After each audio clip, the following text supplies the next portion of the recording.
What's up? Welcome back to Sticky Teacher.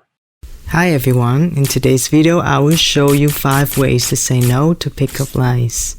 The language we use is suitable for everyday communication and is extremely popular and effective.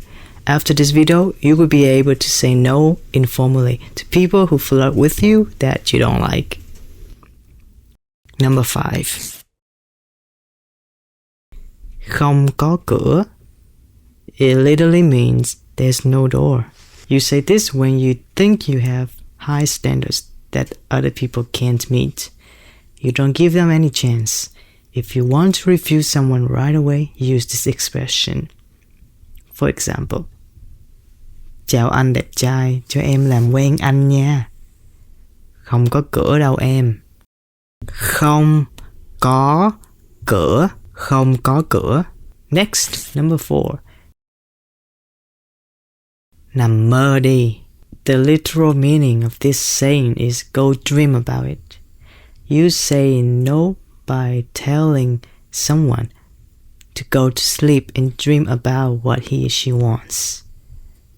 For example, trái tim anh thuộc về em mãi mãi. Nằm mơ đi. This expression is quite strong, so be careful when you use it. Nằm mơ đi. Nằm mơ đi.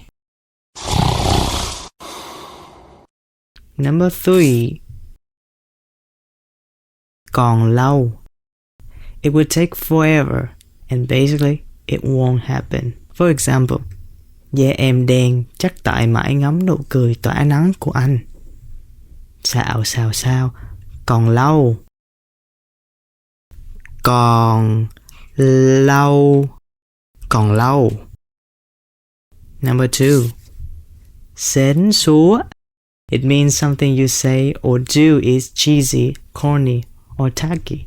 For example, người ta thì thích thành đạt, em đây chỉ thích thành hôn. Thật là xến xúa. Xến xúa. Xến xúa. Number 1. Thôi dẹp đi. You say this phrase to express that you are done or fed up with something or someone, or it simply means stop it. For example, em đây không thích cạnh tranh, em đây chỉ thích cạnh anh mà thôi. Thôi dẹp đi. Thôi dẹp đi. Thôi dẹp đi. Alright, that's it. I hope you loved this video. Feel free to hit the like and subscribe button if you haven't. Thank you and I wish you all the best. Bye bye.